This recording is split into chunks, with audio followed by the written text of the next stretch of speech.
तो किसी मित्र ने पूछा है कि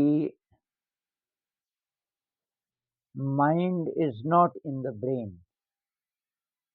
ये किसी का स्टेटमेंट है कि जो माइंड है वो ब्रेन में नहीं है। अभी तक जो वेस्टर्न साइंस है उसकी मान्यता ये है कि पहले मैटर था, केवल उसमें प्राण नहीं था। तो मैटर से लिविंग मैटर बना, ये समुद्र की काई बनी वगैरह-वगैरह, फिर और जीव बने।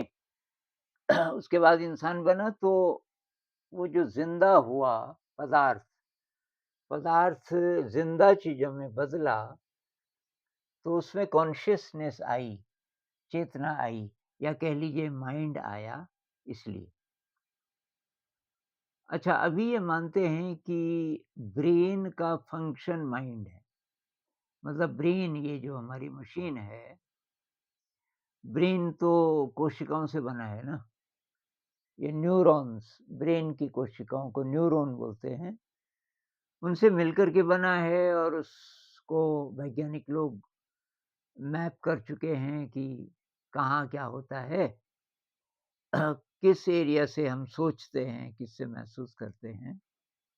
तो वो जो एक तरीके की मशीन है न्यूरॉन से बनी, वो तो वह ब्रेन।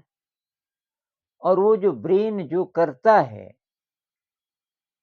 ब्रेन सोचता है, सुनता है, महसूस करता है, उसका जो फंक्शन है, उसको वैज्ञानिक अभी तक बोलते थे माइंड। लेकिन क्या माइंड बिना ब्रेन के काम कर सकता है? तो कुछ साल पहले तक बोलते थे कि ये नहीं हो सकता। माइंड जो है वो अलग नहीं है, वो तो ब्रेन का व्यवहार है। ब्रेन अगर खत्म हो जाए तो कुछ भी नहीं हो सकता। कोई कोई फीलिंग नहीं हो सकती, कुछ भी नहीं हो सकता। लेकिन ये जो एनडी वाले हैं, नियर डेथ एक्सपीरियंस, तो 70 के दशक से वैज्ञानिक लोग इनको स्टडी कर रहे हैं। ऐसे लोग जो कुछ समय के लिए मर गए थे, अ, तो ब्रेन में जो एक्टिविटी है वो ज़ीरो। ब्रेन मतलब कुछ नहीं कर सकता, ब्रेन डेड हो गया, शरीर मर गया, ब्रेन मर गया। तो तब उन लोगों के जो अनुभव हैं वो बहुत विचित्र। तो मैं 2 ही बता रहा हूँ, वैसे आपको सैकड़ों वीडियोज़ मिल जाएँगे इन लोगों के, एनडीई। इनमें से 2, एक है अनीता मूरजानी और एक है एबन अलेक्जेंडर, ईबीईएन, एबन अलेक्जेंडर। तो ये दोनों मर गए थे। और ये अनीता मूरजानी कहती है कि मैंने देखा छत से अपने शरीर को, शरीर नीचे लेटा हुआ है और मैं छत से देख रही थी। तब मुझे पता चला कि मैं मर गई और ये मेरा प्राण निकल गया। और उसने सोचा कि अब तो मैं पता नहीं कहाँ जाती हूँ, शायद कहीं जाऊँगी दूसरे लोक में, तो मैं पति जी को देख लेती हूँ, बच्चों को देख लेती हूँ। जैसे ही उसने सोचा, तुरंत अपने घर पहुँच गई, उनको देखने लगी, इत्यादि। तो ख़ैर, उसको और बहुत सारे अनुभव हुए कि मुझे देखने के लिए मेरे भाई आ रहे हैं बॉम्बे से, और भाई को प्लेन नहीं मिल रहा है। और डॉक्टर लोग क्या-क्या बोल रहे हैं, सबके विचार उसको पता चल रहे हैं। क्योंकि बाद में वेरीफ़ाई किया गया, बाद में जब वो वापस आ गई अपने शरीर में, उसमें प्राण आ गया, तो तब भी उसके अंदर ये वाली शक्ति रही। लेकिन उसने बोला एक डॉक्टर को, जब वो मर गई थी तो उस बीच एक डॉक्टर आया था वहाँ, और उसने देखा मशीन, जिस मशीन में वो पता चलता है कि प्राण है कि नहीं।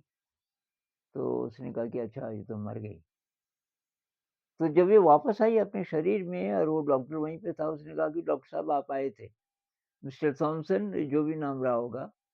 You came in the room. उसने कहा, "कब?" कि अ, "तुझे कैसे पता? तू तो मरी हुई थी।" कि नहीं, मैं छत से देख रही थी। अब ये सवाल पैदा होता है कि कौन देख रहा था? जब ब्रेन था ही नहीं, जब शरीर मर गया, ब्रेन मर गया, तो ये एक्सपीरियंस, ये अनुभव कौन कर रहा था? तो अभी नई भाषा पैदा हो रही है कि वो था माइंड। तो माइंड कह लो, चेतना कह लो, कॉन्शियसनेस कह लो, लगभग एक ही बात है कि मूलतः कॉन्शियसनेस है इस जगत में, और कॉन्शियसनेस एक फील्ड की तरह है, जैसे इलेक्ट्रोमैग्नेटिक फील्ड है, और उसका कुछ हिस्सा हमसे जुड़ा है। जैसे मैं बोलूँ मेरा माइंड, तो वो कोई फील्ड है जिसको मैं ज़रा जल्दी एक्सेस कर सकता हूँ। लेकिन क्योंकि सबके भी माइंड मिले हुए हैं, जैसे किसी समुद्र में सारी बूँदें, बल्कि इससे भी अच्छा एक्सपीरियंस, इससे भी अच्छा उदाहरण है कि सूरज से जो रेडिएशन निकलता है, तो बहुत प्रकार की वेव्स निकलती हैं। तो इलेक्ट्रोमैग्नेटिक वेव्स हैं, और ये एक्स-रे है, रेडियो वेव, बहुत प्रकार की वेव्स निकलती हैं।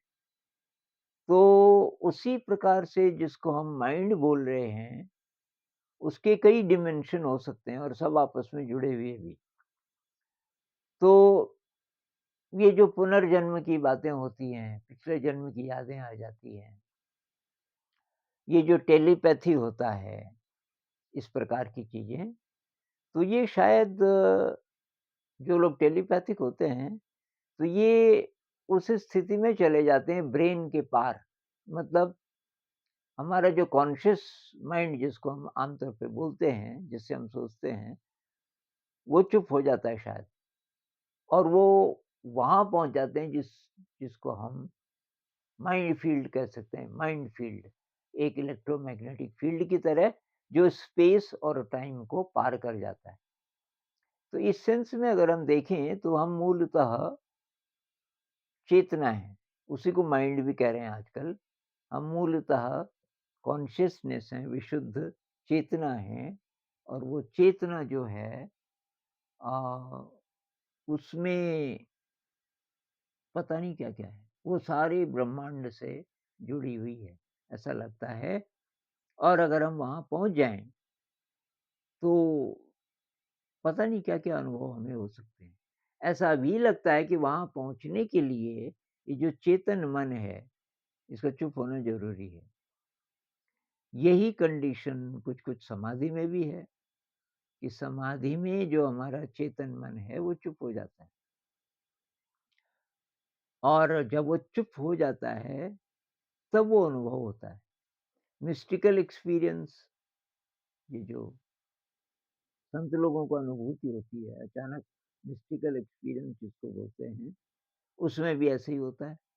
कबीर साहब कहते हैं ना, बूँद समानी समुद्र में, सोकत हेरी जाए, बूँद समुद्र में समा गई। कुछ ऐसा वाला वो अनुभव है। तो ये बात ठीक ही है, माइंड एक विराट क्षेत्र है,